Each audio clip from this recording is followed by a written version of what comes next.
Hi, it's Dr. Christy Reisinger, and I'm here at Costco, and my husband had some questions about the differences between different types of acid-reducing medication, and I just sort of spouted off some information, and he was like, wow, I didn't know that. And I'm often surprised by how little people know about some basic over-the-counter medications, so I thought I would do a quick video on the differences between proton pump inhibitors and H2 blockers.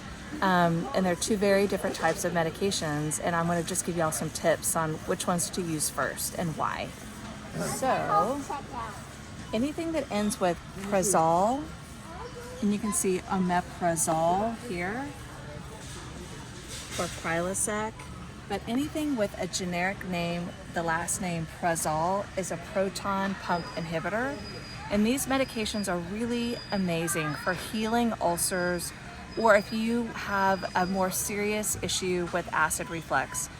They can be taken long-term, but the long-term studies on them show that there are some possible long-term complications like an increased risk for pneumonia and possibly an increased risk for osteoporosis when you use them long-term.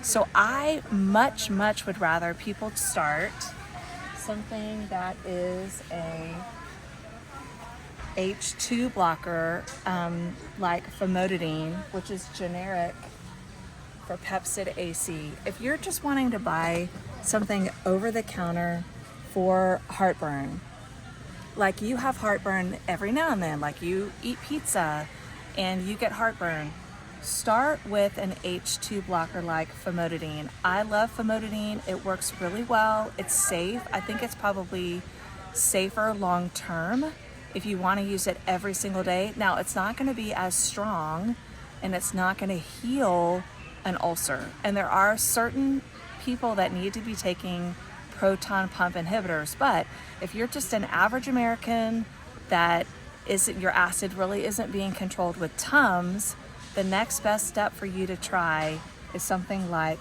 famotidine or Pepcid. And generics are just the same. You do not need to buy name brand. Generics work just as well. Do not be fooled by the packaging. Generics are cheaper and they're just as safe and they work just as effectively. Okay, thanks for joining me.